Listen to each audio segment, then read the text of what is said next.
لازم نتكلم عن محمد صلاح. طبعا اللي هو بيعمله يا جماعه في الدوري الانجليزي او مع ليفربول عامه. ده عمل حته اسيست لجرافنبرغ يا حلاوته. شفت العظيم. لا يعني انا كنت بشوف ان هو دلوقتي 9 واحد تقريبا عامل اسيست في تاريخ الدوري الانجليزي. وهو كمان مش عارف كام في التاسع واحد ده بالمناسبه هو على بعد ال 13 اسيست ان هو يبقى صاحب الرقم القياسي اصلا. ده رقم واحد يعني اصلا. وان هو رابع واحد في الاجوال. ايه ده؟ لا محمد صلاح ايه ده؟ بص ان هو لعب 109 لو الرقم صح 149 ماتش في الانفيلد مع ليفربول. هو المساهمات بتاعته اسيست وجولز 149. انت متخيل؟ انت عمرنا كان هيجي في دماغنا ارقام مرعبه كده. ارقام مرعبه. بس انا مش متفائل بالموسم ده. ليه فكره اكيتيكي ايزك انت بتغير نمط اللعب بتاع ليفربول. ماشي. ارني سلوت بقى مخلي صلاح وينج اكتر. حلو الكلام. بقى معتمد في ده على فكرة انه في عندك مهاجم تارجت صريح جوه المنطقة. حتى وان كان اكيتيكي بيفتح شوية بس هو الاساسي بتاعه انه تارجت بيجيب اجوان. حلو لانه داروين نونيز كان تارجت بس ما بيجيبش اجوان فكان بيسحبوا لبره عشان يدخل صلاح. اللي قبلهم كان فيرمينو مش تارجت خالص كان فولس 9 وبيعملها حلو جدا بيخلي صلاح وماني هم اللي يخشوا. انت دلوقتي انت جايب تارجت 2 تارجتس الاتنين مميزين. انا ما اخشى انه ارني سلوت يعتمد اكتر على محمد صلاح ان هو الوينج يعني. الاسيست اللي هو الوينج الكلاسيكي اللي بيصنع مش اللي بيخش جوه المنطقه.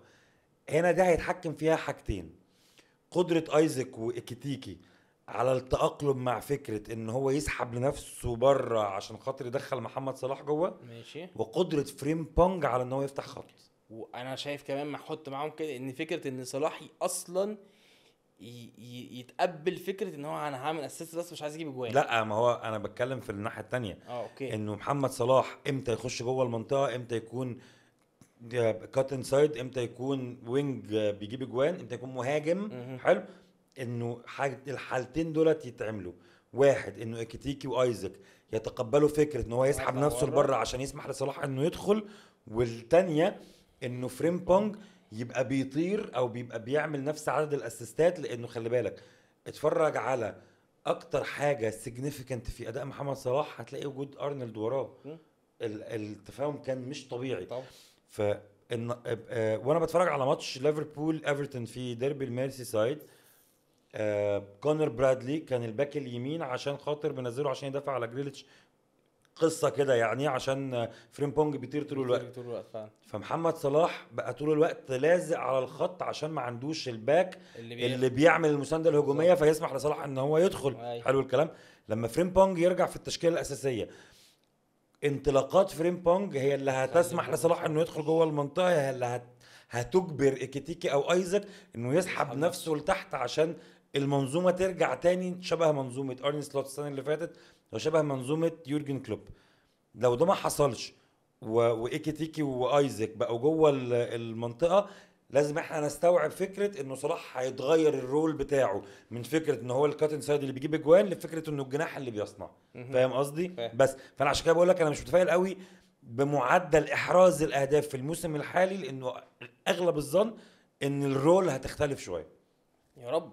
بس انا حاسس ان صلاح مع اعتقد يعني مش هيقبل ان هو يعمل اساس بس. هي صلاح عقليته لا انا عايز اجيب اجوان. انا كات انسايد في الماتشات انا هجبر او صلاح اللي هيجبر ان ايزك يعني واتيكيتي هم اللي يطلعوا. اعتقد هم يطلعوا بره المنطقه ويخش. صلاح بيحب يجيب اجوان. صلاح بيحب يبقى حتى في ماتش ايفرتون في اخر الدقائق بتاعه الماتش هو قافش ان هو ما جابش جول. فبدا كل كوره هو يطلع يجري على جول. بس هي الفكره هنا في ايه بقى؟ هنا الفكره في ايه؟ انه كان في الاول ايكيتيكي وبعدين ايكيتيكي خرج ونزل ايزك. ما بيتحركش ما بيطلعش بره. فايه اللي حصل؟ محمد صلاح بياخد المان اللي معاه وبيخش بيه جوه المنطقه وايزك موجود مع المان بتاعه بالظبط كده. فبقت زحمه جدا جوه. فاهم قصدي؟